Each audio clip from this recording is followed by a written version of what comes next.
Government and PSV operators set for showdown over new traffic laws.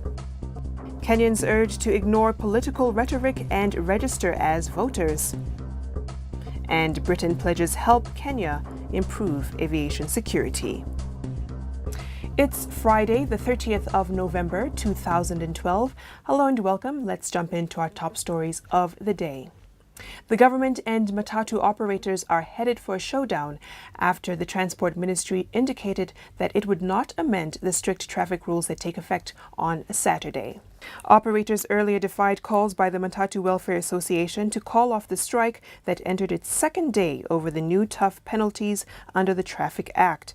Matatu Welfare Association Chairman Dixon Mbugua had said they held a meeting with Transport PS Cyrus Njiru on Friday morning and agreed to dialogue with a view to reviewing some of the stringent rules, but the government later said there was no backing down and demanded action against defiant operators. Mbugua maintained the new punishment for the traffic infractions is too severe and will cause massive financial losses to the public transport sector.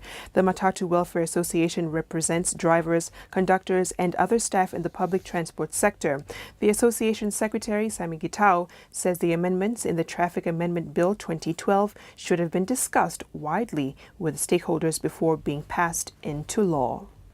The Institute for Education in Democracy is cautioning that resources for the Independent Electoral and Boundaries Commission are going to waste following the low voter registration.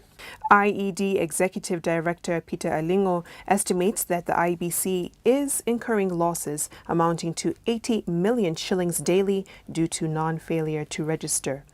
An interim report by its observation group on the ongoing biometric voter registration shows that most kits allocated countrywide are underutilized, with some recording no registrations in a day. He raised concern that the last-minute rush that Kenyans are known for could lead to some of them being locked out of the process because the BVR kits have a maximum number that they can register in a day.